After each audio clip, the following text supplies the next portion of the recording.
Chapter 20. Jonathan Harker's Journal. 1st of October, evening. I found Thomas Snelling in his house at Bethnal Green, but unhappily he was not in a condition to remember anything. The very prospect of beer which my expected coming had opened to him had proved too much, and he had begun too early on his expected debauch. I learned, however, from his wife, who seemed a decent poor soul, that he was only the assistant to Smollett, who of the two mates was the responsible person.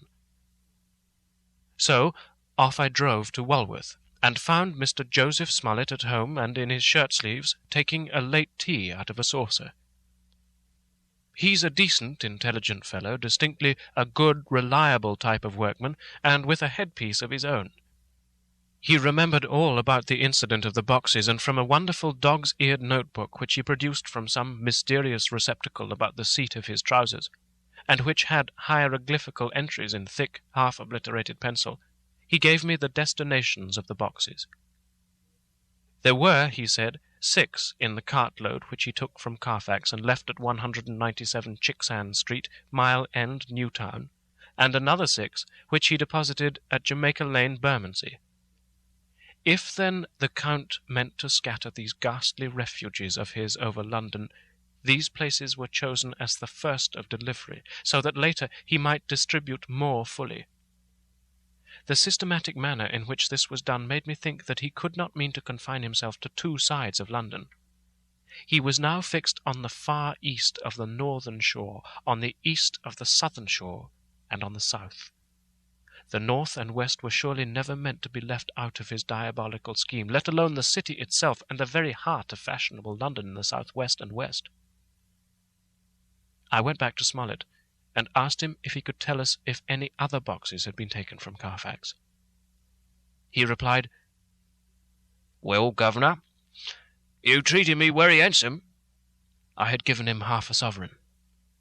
"And I'll tell you all I know.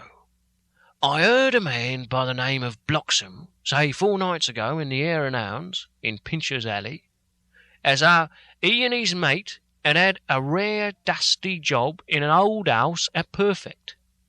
There ain't a many such jobs as is here, and I'm thinking that maybe Sam Bloxham could tell you something."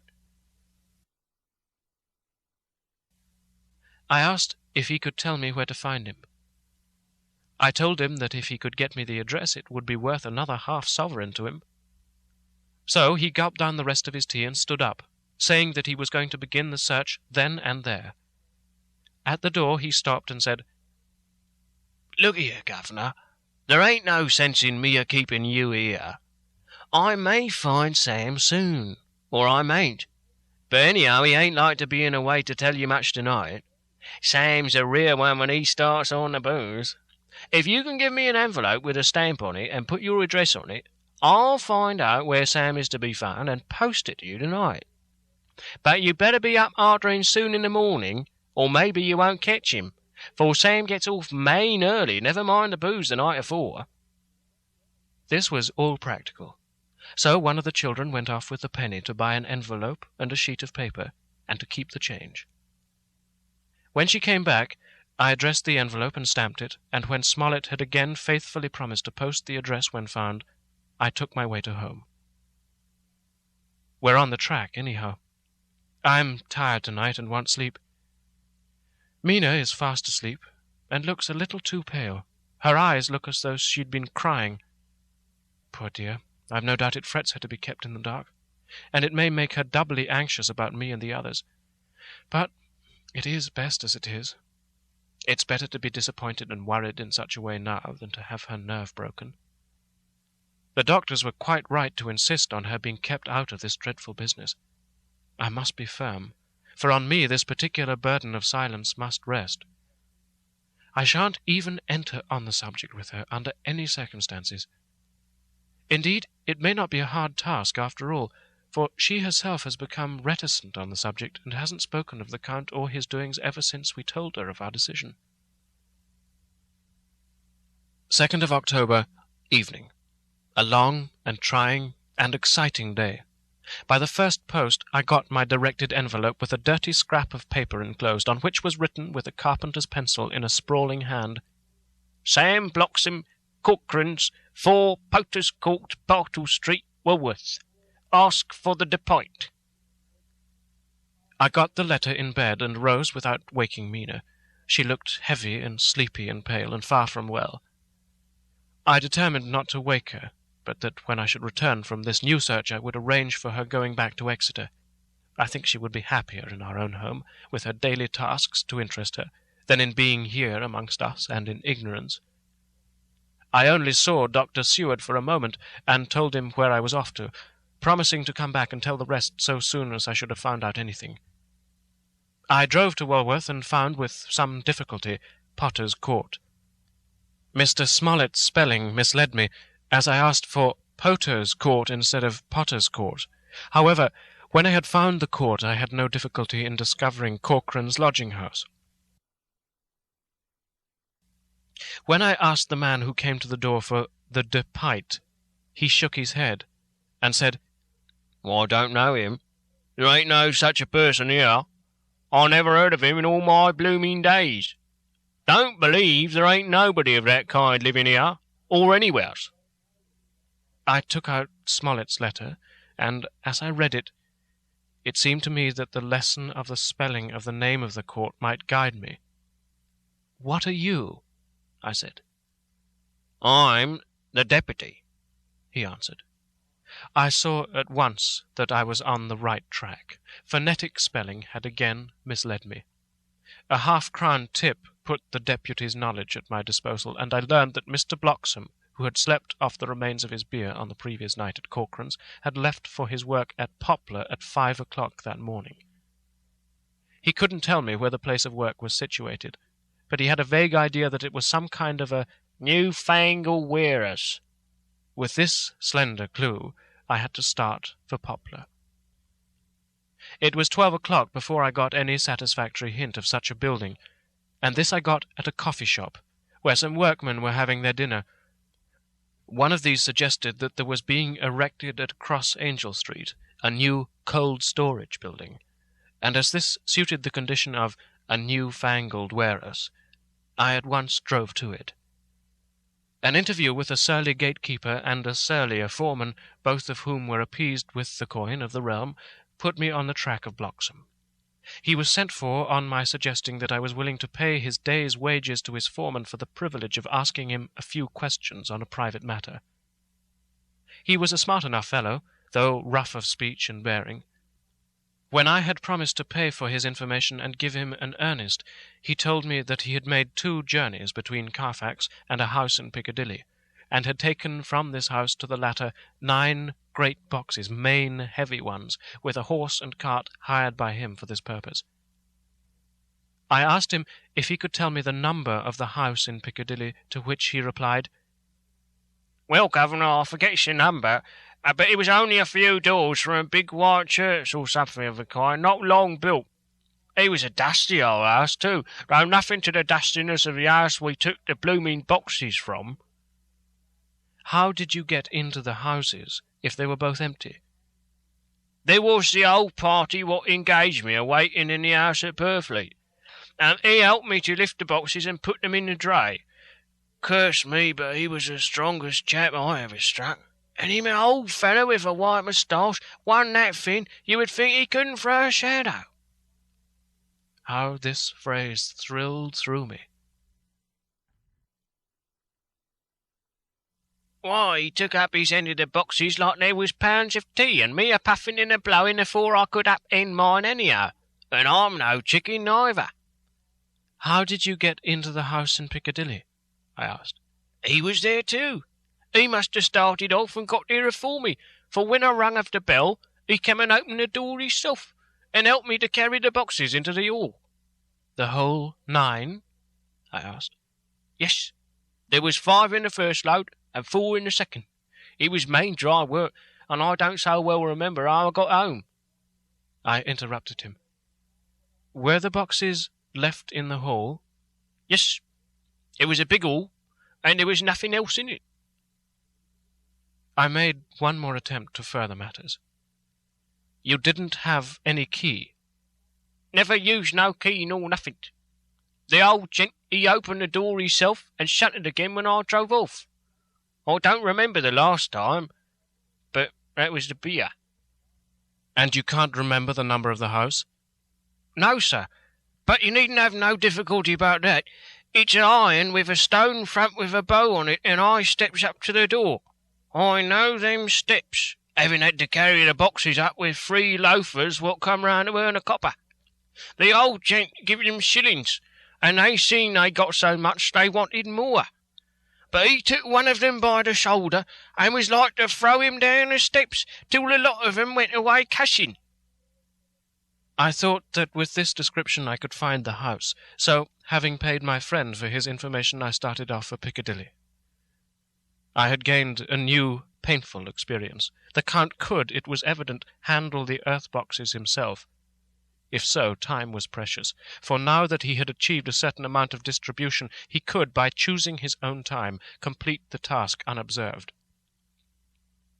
At Piccadilly Circus I discharged my cab and walked westwards. Beyond the Junior Constitutional I came across the house described, and was satisfied that this was the next of the lairs arranged by Dracula. The house looked as though it had been long untenanted.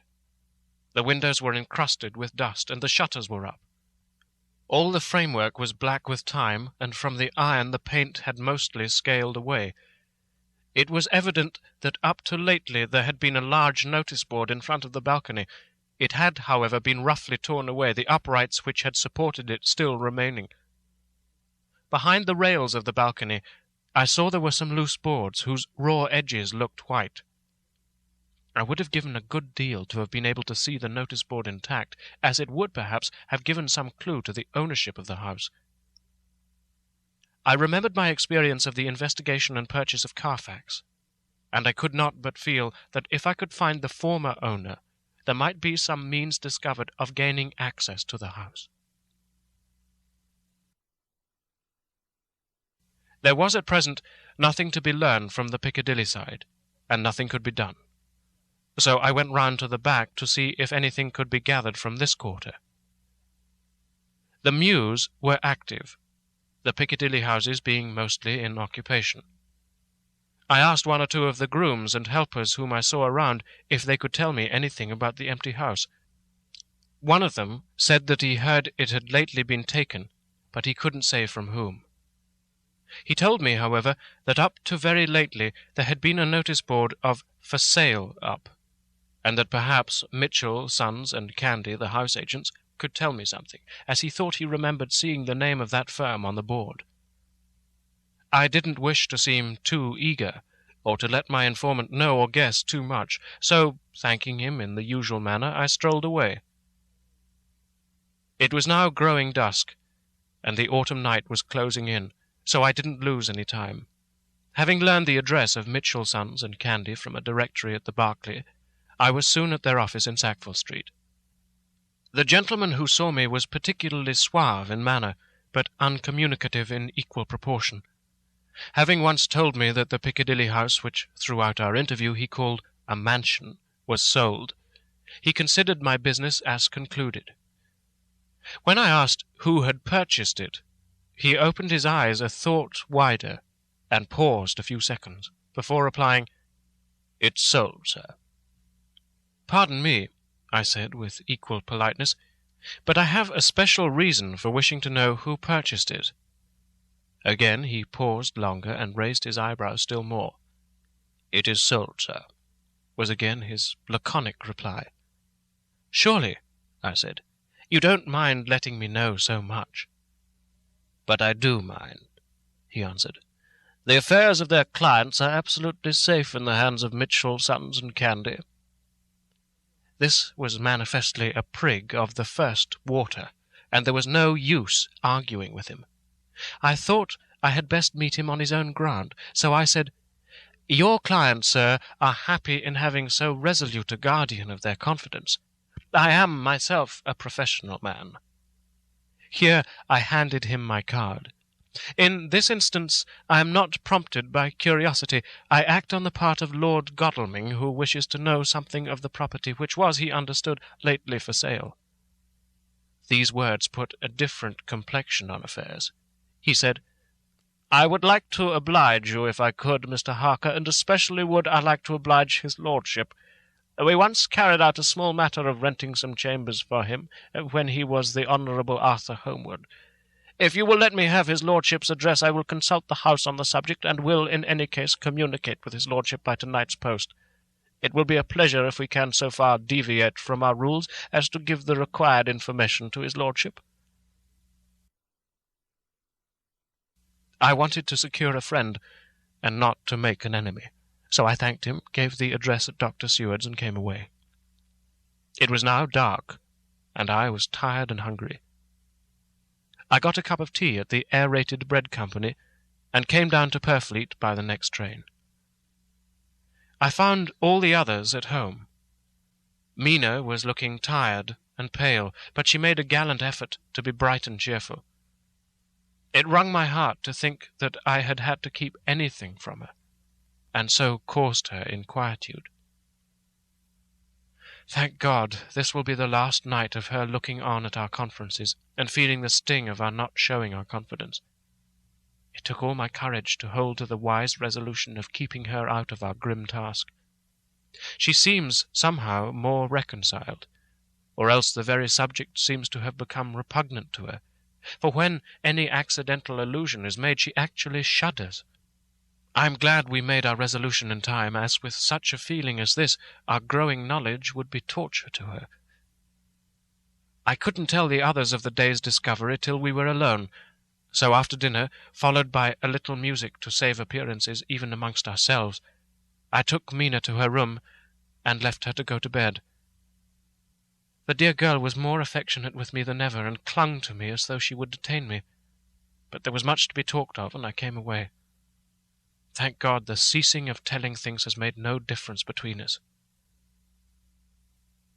When I came down again, I found the others all gathered round the fire in the study. In the train I had written my diary so far, and simply read it off to them as the best means of letting them get abreast of my own information. When I had finished, Van Helsing said, "This has been a great day's work, friend Jonathan. Doubtless we are on the track of the missing boxes. If we find them all in that house, then our work is near the end. But if there be some missing, we must search until we find them. Then shall we make our final coup, and hunt the wretch to his real death." We all sat silent a while, and all at once Mr. Morris spoke. "Say, are we going to get into that house?" "We got into the other," answered Lord Godalming quickly. "But, Art, this is different. We broke house at Carfax, but we had night and a walled park to protect us. It'll be a mighty different thing to commit burglary in Piccadilly, either by day or night. I confess I don't see how we're going to get in unless that agency duck can find us a key of some sort. Perhaps we shall know when you get his letter in the morning." Lord Godalming's brows contracted, and he stood up and walked about the room. By and by he stopped, and said, turning from one to another of us, "Quincy's head is level. This burglary business is getting serious. We got off once, all right, but we've now a rare job on hand, unless we can find the Count's key basket." As nothing could well be done before morning, and as it would be at least advisable to wait till Lord Godalming should hear from Mitchell's, we decided not to take any active step before breakfast time. For a good while we sat and smoked, discussing the matter in its various lights and bearings. I took the opportunity of bringing this diary right up to the moment. I'm very sleepy, and shall go to bed. Just a line. Mina sleeps soundly, and her breathing is regular. Her forehead is puckered up into little wrinkles, as though she thinks even in her sleep. She is still too pale, but doesn't look so haggard as she did this morning. Tomorrow will, I hope, mend all this. She will be herself at home in Exeter. Oh, but I am sleepy. Dr. Seward's Diary. 1st of October. I am puzzled afresh about Renfield. His moods change so rapidly that I find it difficult to keep touch of them, and as they always mean something more than his own well-being, they form a more than interesting study. This morning, when I went to see him after his repulse of Van Helsing, his manner was that of a man commanding destiny. He was, in fact, commanding destiny subjectively. He didn't really care for any of the things of mere earth. He was in the clouds, and looked down on all the weaknesses and wants of us poor mortals. I thought I would improve the occasion and learn something. So I asked him, "What about the flies these times?" He smiled on me in quite a superior sort of way, such a smile as would have become the face of Malvolio, as he answered me, "The fly, my dear sir, has one striking feature. Its wings are typical of the aerial powers of the psychic faculties. The ancients did well when they typified the soul as a butterfly." I thought I would push his analogy to its utmost logically, so I said quickly, "Oh, it's a soul you're after now, is it?" His madness foiled his reason, and a puzzled look spread over his face, as shaking his head with a decision which I had but seldom seen in him, he said, Oh no, I want no souls. Life is all I want." Here he brightened up. "I'm pretty indifferent about it at present. Life is all right. I have all I want. You must get a new patient, Doctor, if you wish to study zoophagy." This puzzled me a little, so I drew him on. "Then you command life. You are a god, I suppose." He smiled with an ineffably benign superiority. "Oh no, far be it from me to arrogate to myself the attributes of the deity. I am not even concerned in his especially spiritual doings. If I may state my intellectual position, I am, so far as concerns things purely terrestrial, somewhat in the position which Enoch occupied spiritually." This was a poser to me. I could not at the moment recall Enoch's appositeness, so I had to ask a simple question, though I felt that by so doing I was lowering myself in the eyes of the lunatic. "And why with Enoch?" "Because he walked with God." I couldn't see the analogy, but didn't like to admit it. So I harked back to what he had denied. "So you don't care about life, and you don't want souls. Why not?" I put my question quickly and somewhat sternly, and on purpose, to disconcert him. The effort succeeded. For an instant he unconsciously relapsed into his old servile manner, bent low before me, and actually fawned upon me as he replied, "I don't want any souls. Indeed, I don't. I couldn't use them if I had them. They would be no manner of use to me. I couldn't eat them, or—" He suddenly stopped, and the old cunning look spread over his face like a wind-sweep on the surface of the water. "And, Doctor, as to life, what is it, after all, when you've got all you require, and you know that you will never want? That is all. I have friends, good friends, like you, Dr. Seward." This was said with a leer of inexpressible cunning. "I know that I shall never lack the means of life."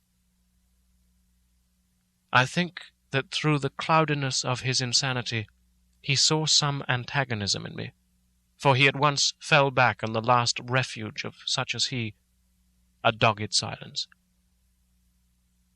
After a short time I saw that for the present it was useless to speak to him. He was sulky, and so I came away.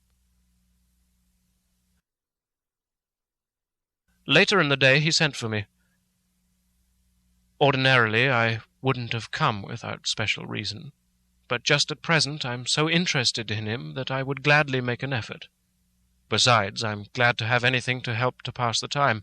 Harker is out following up clues, and so are Lord Godalming and Quincy. Van Helsing sits in my study poring over the record prepared by the Harkers. He seems to think that by accurate knowledge of all details he will light upon some clue. He doesn't wish to be disturbed in the work without cause. I would have taken him with me to see the patient, only I thought that after his last repulse he might not care to go again. There was also another reason. Renfield might not speak so freely before a third person as when he and I were alone.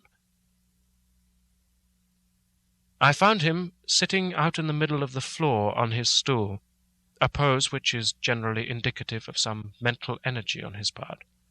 When I came in, he said at once, as though the question had been waiting on his lips, "What about souls?" It was evident then that my surmise had been correct. Unconscious cerebration was doing its work even with the lunatic. I determined to have the matter out. "What about them yourself?" I asked. He didn't reply for a moment, but looked all round him, and up and down, as though he expected to find some inspiration for an answer. "I don't want any souls," he said in a feeble, apologetic way. The matter seemed preying on his mind, and so I determined to use it, to be cruel only to be kind. So I said, "You like life, and you want life?" "Oh, yes, but that's all right. You needn't worry about that." "But," I asked, "how are we to get the life without getting the soul also?" This seemed to puzzle him, so I followed it up. "A nice time you'll have sometime when you're flying out there with the souls of thousands of flies and spiders and birds and cats buzzing and twittering and meowing all round you. You've got their lives, you know, and you must put up with their souls." Something seemed to affect his imagination, for he put his fingers to his ears and shut his eyes, screwing them up tightly, just as a small boy does when his face is being soaped. There was something pathetic in it that touched me. It also gave me a lesson, for it seemed that before me was a child, only a child, though the features were worn and the stubble on the jaws was white. It was evident that he was undergoing some process of mental disturbance, and knowing how his past moods had interpreted things seemingly foreign to himself, I thought I would enter into his mind as well as I could, and go with him. The first step was to restore confidence. So I asked him, speaking pretty loudly so that he would hear me through his closed ears, "Would you like some sugar to get your flies round again?" He seemed to wake up all at once and shook his head. With a laugh, he replied, "Not much. Flies are poor things after all." After a pause, he added, "But I don't want their souls buzzing round me all the same." "Or spiders," I went on. "Blow spiders! What's the use of spiders? There isn't anything in them to eat or—" He stopped suddenly, as though reminded of a forbidden topic. So, I thought to myself, this is the second time he has suddenly stopped at the word drink. What does it mean? Renfield seemed himself aware of having made a lapse, for he hurried on as though to distract my attention from it. "I don't take any stock at all in such matters. Rats and mice and such small deer, as Shakespeare has it, chicken feed of the larder, they might be called. I'm past all that sort of nonsense. You might as well ask a man to eat molecules with a pair of chopsticks as to try to interest me about the lesser carnivora when I know of what is before me." "I see," I said. "You want big things that you can make your teeth meet in. How would you like to breakfast on elephant?" "What ridiculous nonsense you are talking." He was getting too wide awake, so I thought I would press him hard. "I wonder," I said reflectively, "what an elephant's soul is like." The effect I desired was obtained, for he at once fell from his high horse and became a child again. "I don't want an elephant's soul or any soul at all," he said. For a few moments he sat despondently. Suddenly he jumped to his feet, and with his eyes blazing and all the signs of intense cerebral excitement, "To hell with you and your souls!" he shouted. Why do you plague me about souls? Haven't I got enough to worry and pain and distract me already without thinking of souls?" He looked so hostile that I thought he was in for another homicidal fit, so I blew my whistle. The instant, however, that I did so, he became calm and said, apologetically, "Forgive me, Doctor, I forgot myself. You don't need any help. I'm so worried in my mind that I'm apt to be irritable. If you only knew the problem I have to face and that I'm working out, you would pity and tolerate and pardon me. Pray do not put me in a strait waistcoat. I want to think, and I cannot think freely when my body is confined. I'm sure you will understand." He had evidently self-control, so when the attendants came, I told them not to mind, and they withdrew. Renfield watched them go. When the door was closed, he said, with considerable dignity and sweetness, "Dr. Seward, you have been very considerate towards me. Believe me that I am very, very grateful to you." I thought it well to leave him in this mood, and so I came away. There is certainly something to ponder over in this man's state. Several points seem to make what the American interviewer calls a story, if one could only get them in proper order. Here they are. Will not mention drinking. Fears the thought of being burdened with the soul of anything. Has no dread of wanting life in the future. Despises the meaner forms of life altogether, though he dreads being haunted by their souls. Logically, all these things point one way. He has the assurance of some kind that he will acquire some higher life. He dreads the consequence, the burden of a soul. Then it is a human life he looks to. And the assurance? Merciful God! The Count has been to him, and there is some new scheme of horror afoot. Later, I went after my round to Van Helsing and told him my suspicion. He grew very grave, and after thinking the matter over for a while, asked me to take him to Renfield. I did so. As we came to the door, we heard the lunatic within singing gaily, as he used to do in the time which now seems so long ago. When we entered, we saw with amazement that he had spread out his sugar as of old. The flies, lethargic with the autumn, were beginning to buzz into the room. We tried to make him talk of the subject of our previous conversation, but he wouldn't attend.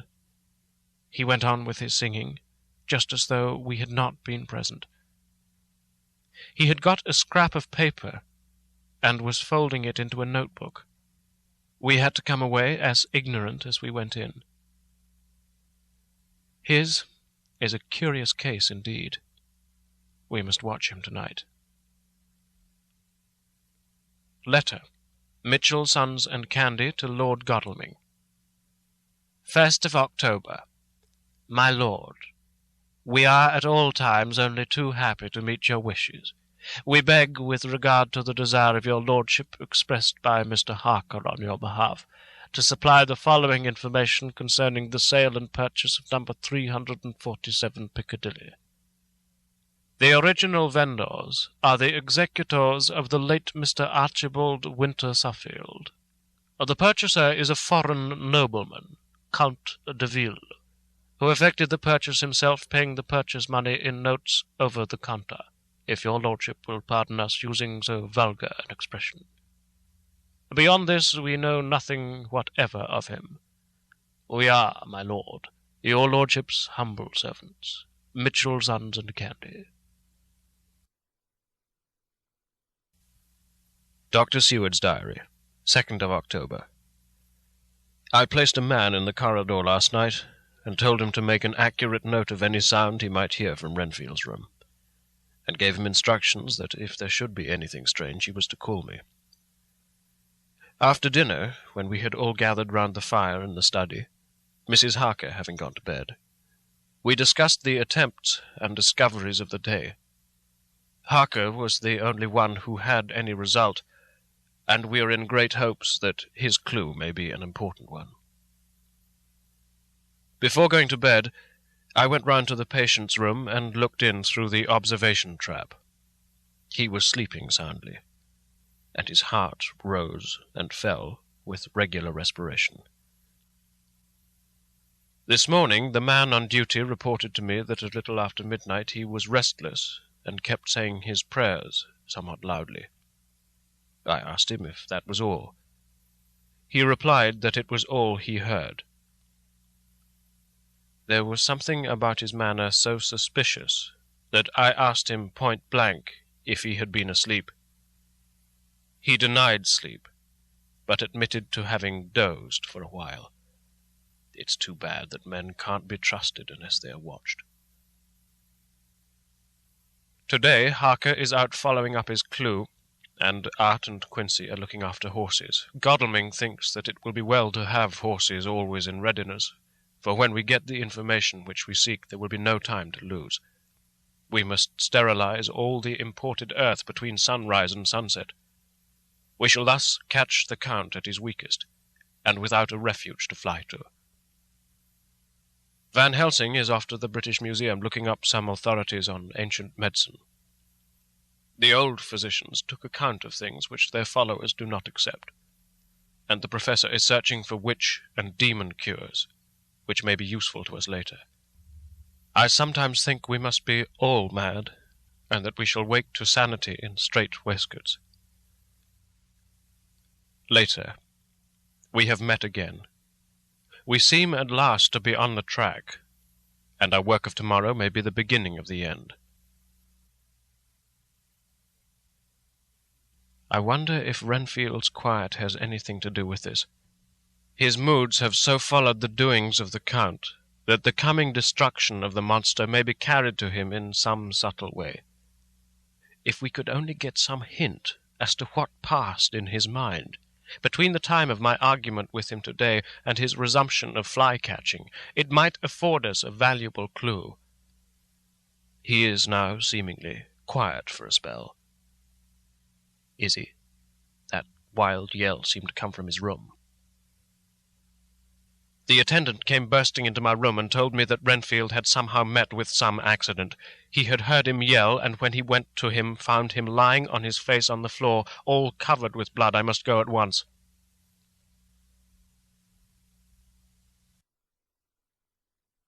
Chapter 21. Dr. Seward's Diary. 3rd of October. Let me put down with exactness all that happened, as well as I can remember it, since last I made an entry. Not a detail that I can recall must be forgotten. In all calmness I must proceed. When I came to Renfield's room, I found him lying on the floor on his left side in a glittering pool of blood.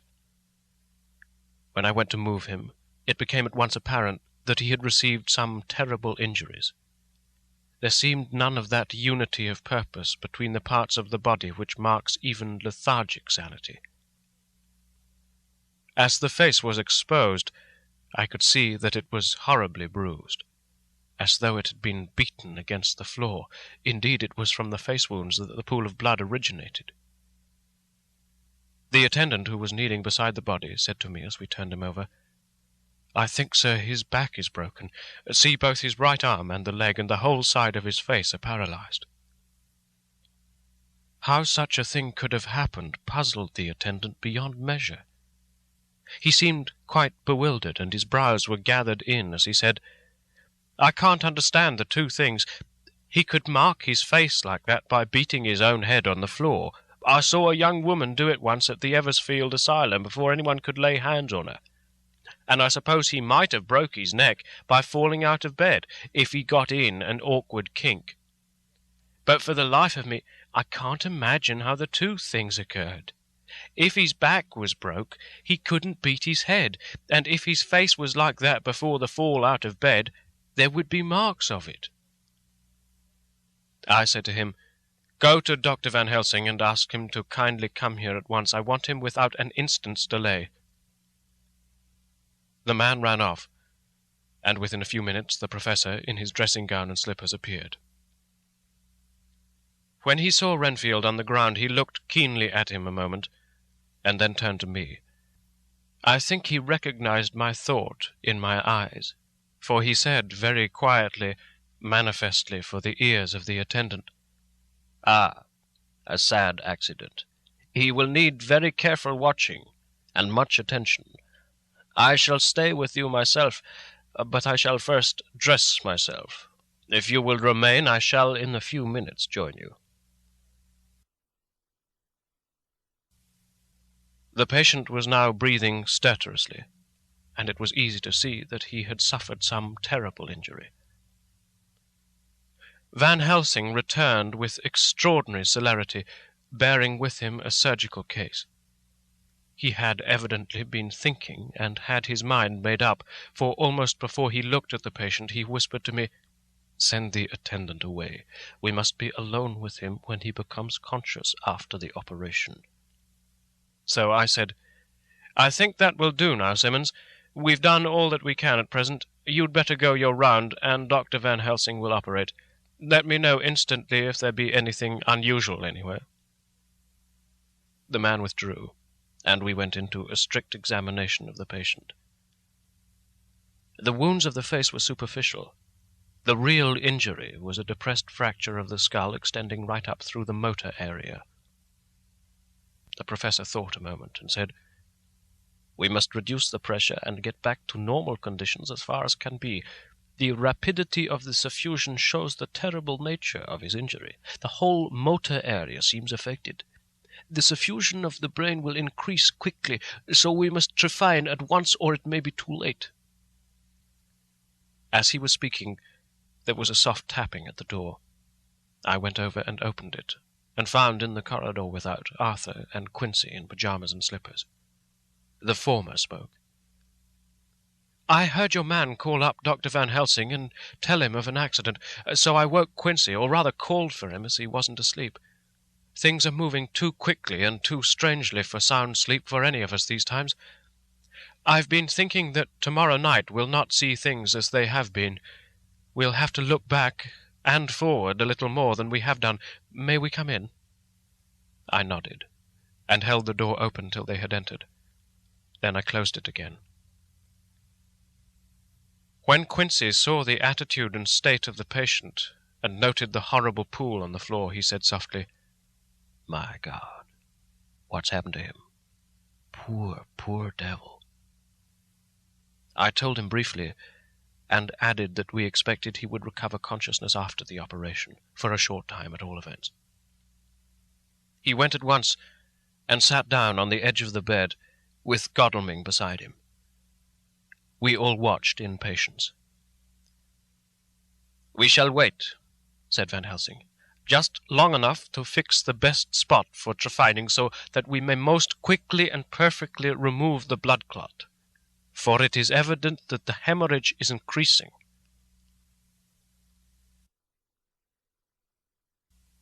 The minutes during which we waited passed with fearful slowness.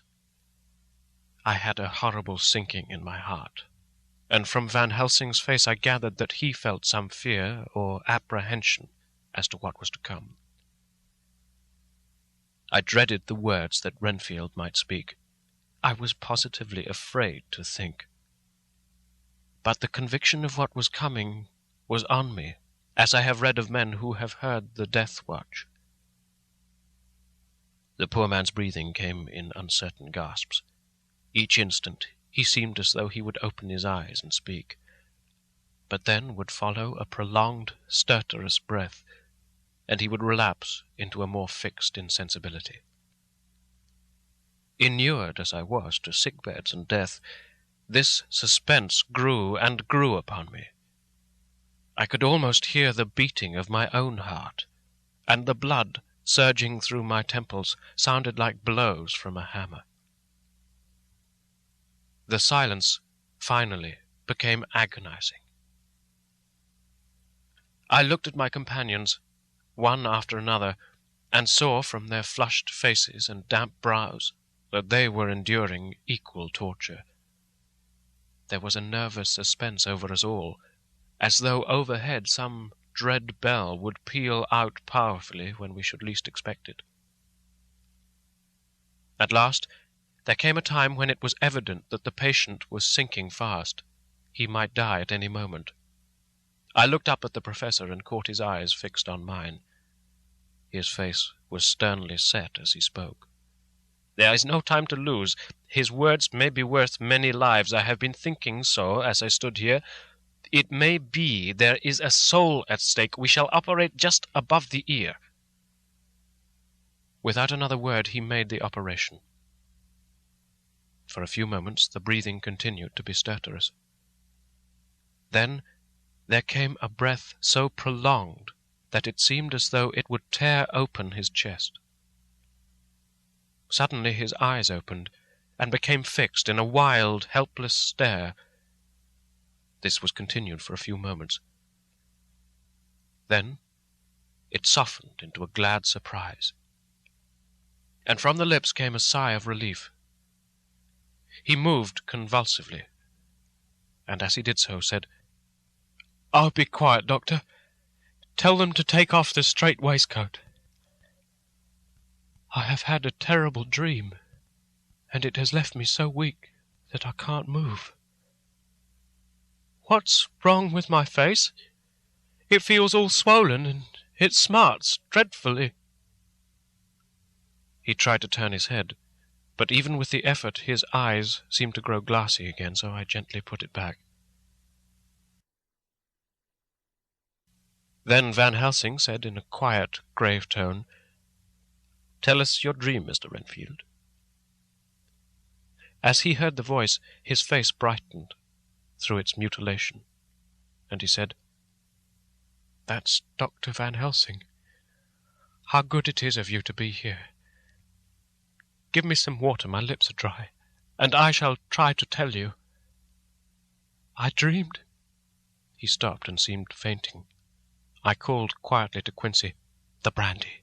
It's in my study, quick." He flew and returned with a glass, the decanter of brandy, and a carafe of water. We moistened the parched lips, and the patient quickly revived.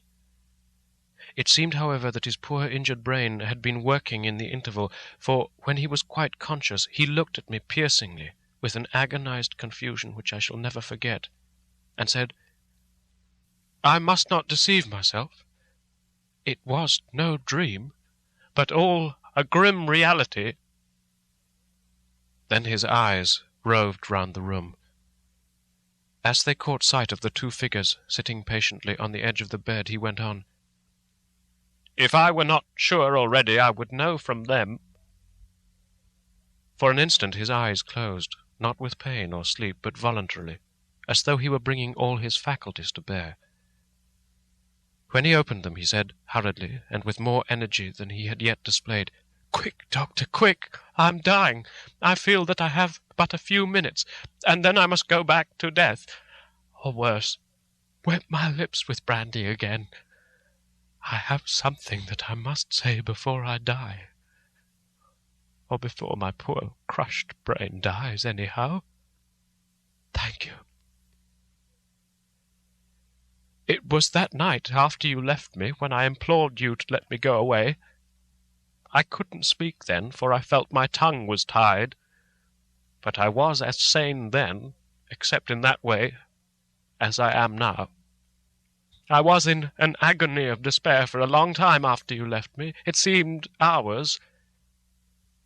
Then there came a sudden peace to me.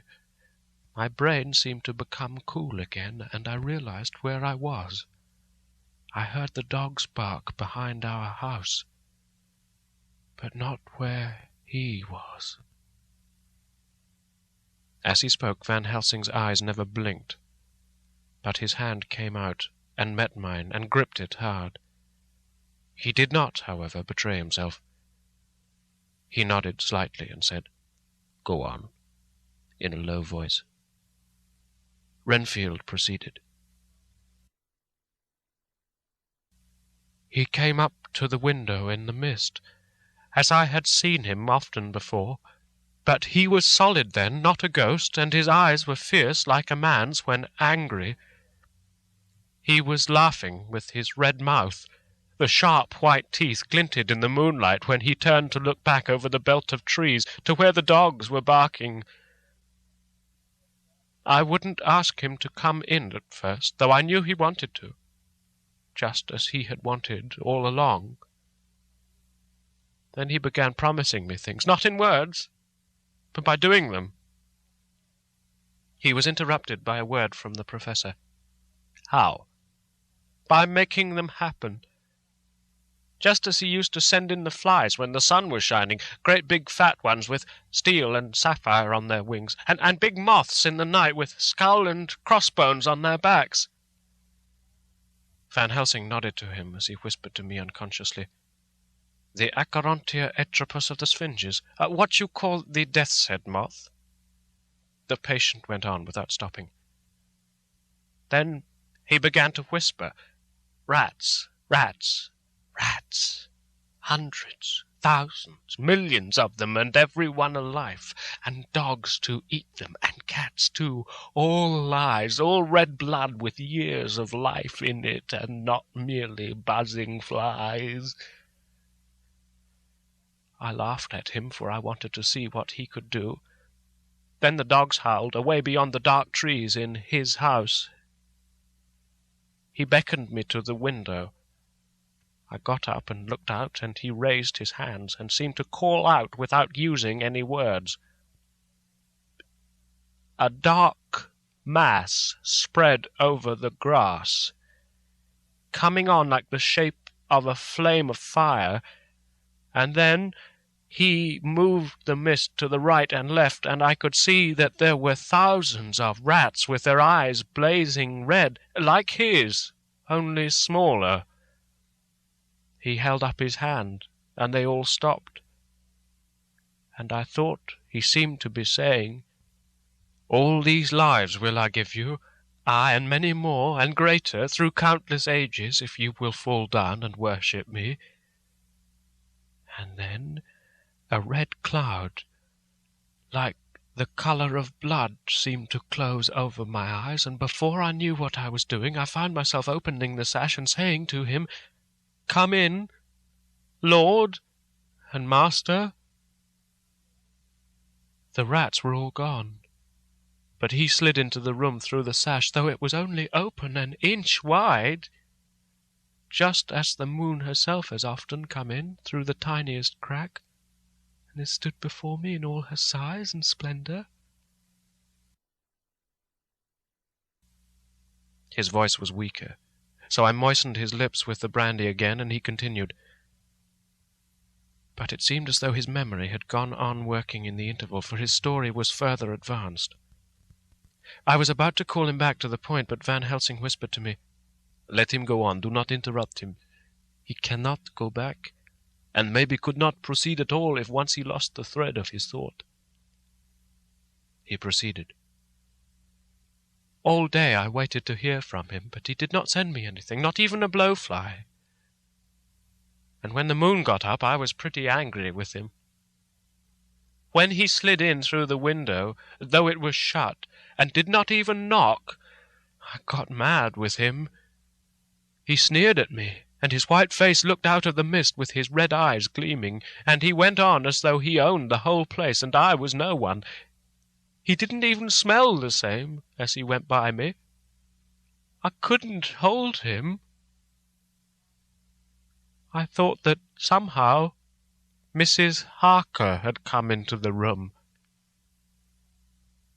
The two men sitting on the bed stood up and came over, standing behind him so that he could not see them, but where they could hear better.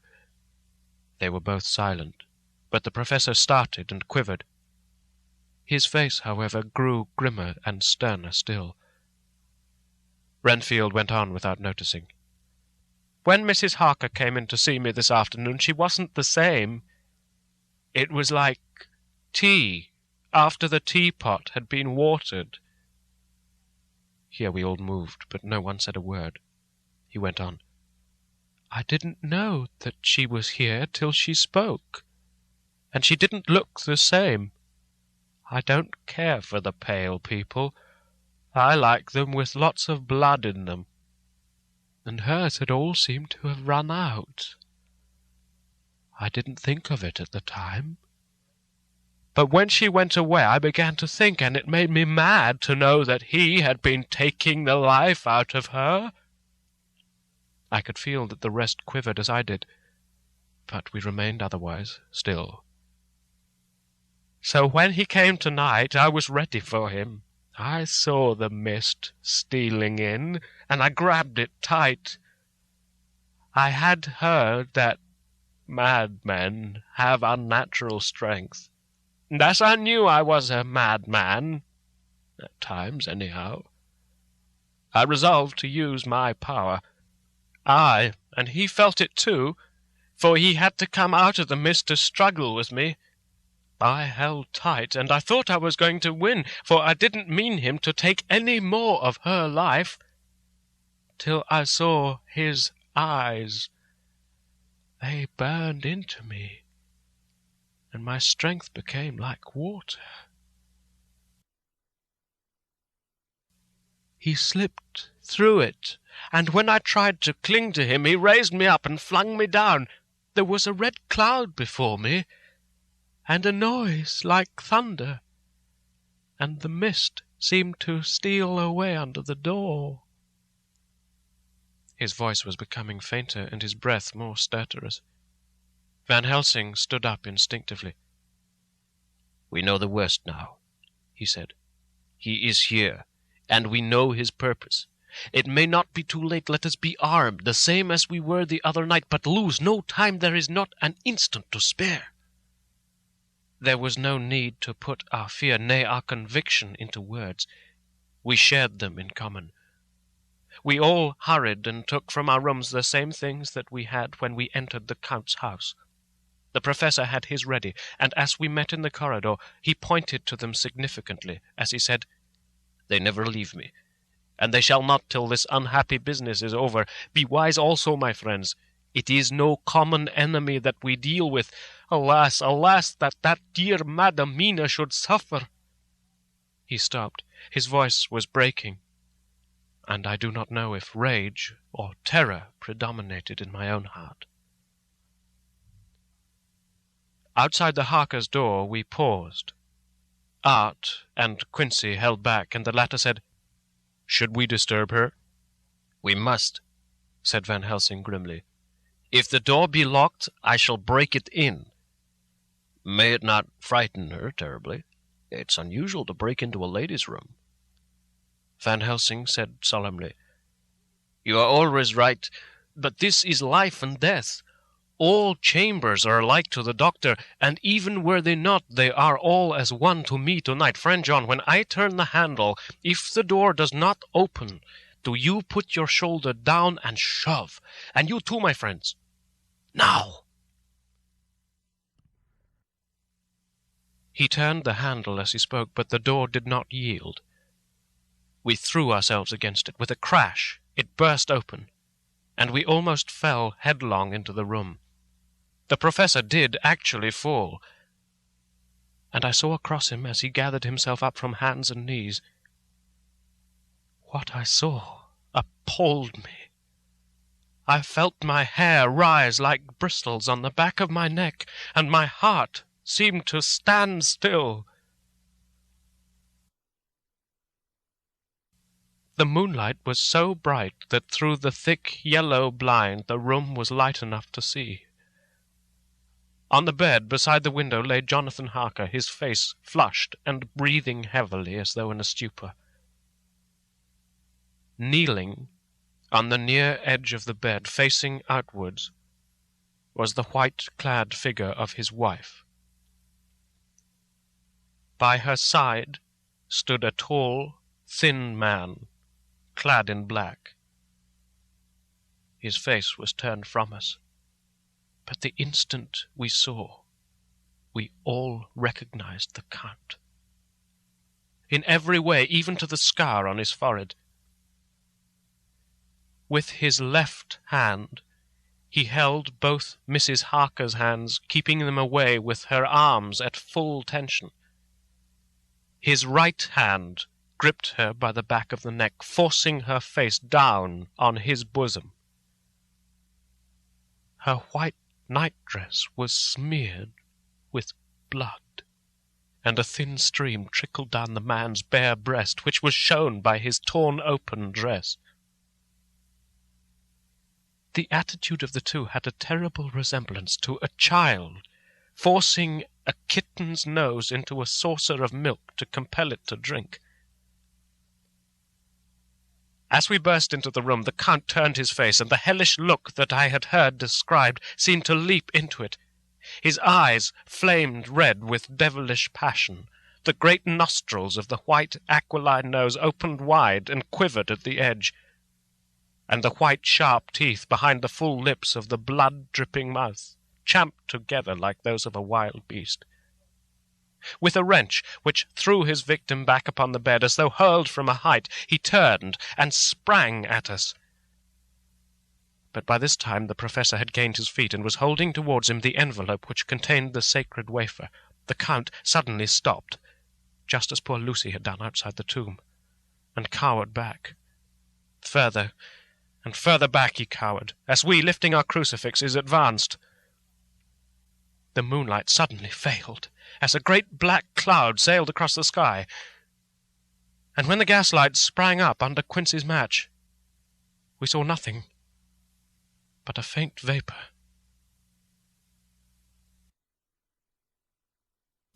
This, as we looked, trailed under the door, which, with the recoil from its bursting open, had swung back to its old position.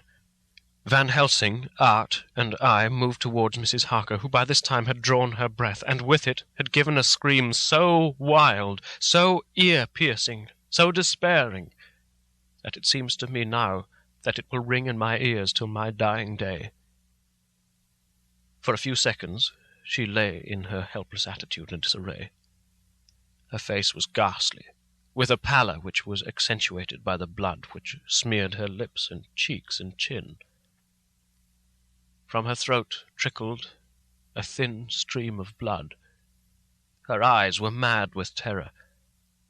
Then she put before her face her poor crushed hands, which bore on their whiteness the red mark of the Count's terrible grip. And from behind them came a low, desolate wail, which made the terrible scream seem only the quick expression of an endless grief.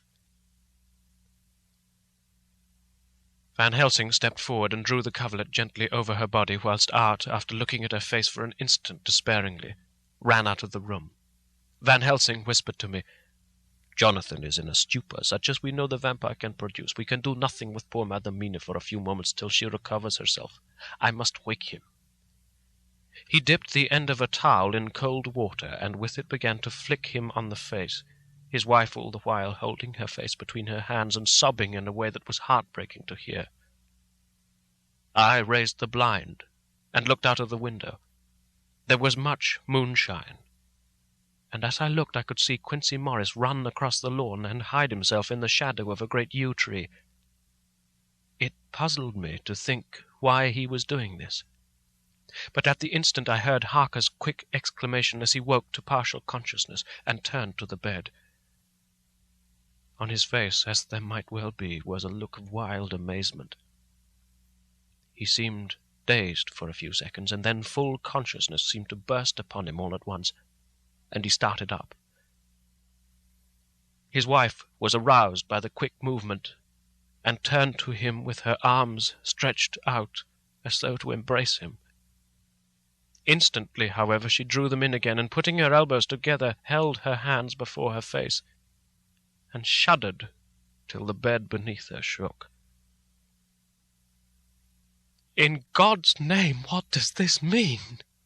Harker cried out. "Dr. Seward, Dr. Van Helsing, what is it? What's happened? What's wrong? Mina, dear, what is it? What does that blood mean? My God, has it come to this?" And raising himself to his knees, he beat his hands wildly together. "Good God, help us! Help her! Oh, help her!" With a quick movement, he jumped from bed and began to pull on his clothes. all the man in him awake at the need for instant exertion. "What has happened? Tell me all about it," he cried without pausing. "Dr. Van Helsing, you love Mina, I know. Oh, do something to save her. It can't have gone too far yet. Guard her while I look for him." His wife, through her terror and horror and distress, saw some sure danger to him. Instantly, forgetting her own grief, she seized hold of him and cried out, "No, no, Jonathan, you mustn't leave me. I've suffered enough tonight, God knows, without the dread of his harming you. You must stay with me, stay with these friends who will watch over you." Her expression became frantic as she spoke, and he, yielding to her, she pulled him down, sitting on the bedside, and clung to him fiercely. Van Helsing and I tried to calm them both. The professor held up his little golden crucifix and said with wonderful calmness, "Do not fear, my dear. We are here, and whilst this is close to you, no foul thing can approach. You are safe for tonight, and we must be calm and take counsel together." She shuddered and was silent, holding down her head on her husband's breast. When she raised it, his white nightrobe was stained with blood where her lips had touched, and where the thin open wound in her neck had sent forth drops. The instant she saw it, she drew back with a low wail and whispered amidst choking sobs, "Unclean, unclean. I must touch him or kiss him no more. Oh, that it should be that it is I who am now his worst enemy, and whom he may have most cause to fear." To this he spoke out resolutely, "Nonsense, Mina. It's a shame to me to hear such a word. I wouldn't hear it of you, and I shall not hear it from you. May God judge me by my deserts and punish me with more bitter suffering than even this hour, if by any act or will of mine anything ever come between us." He put out his arms and folded her to his breast, and for a while she lay there sobbing. He looked at us over her bowed head, with eyes that blinked damply above his quivering nostrils. His mouth was set as steel. After a while her sobs became less frequent and more faint, and then he said to me, speaking with a studied calmness which I felt tried his nervous power to the utmost, "And now, Dr. Seward, tell me all about it. Too well I know the broad fact. Tell me all that has been." I told him exactly what had happened, and he listened with seeming impassiveness. But his nostrils twitched and his eyes blazed as I told how the ruthless hands of the Count had held his wife in that terrible and horrid position, with her mouth to the open wound in his breast. It interested me, even at that moment, to see that whilst the face of white-set passion worked convulsively over the bowed head, the hands tenderly and lovingly stroked the ruffled hair.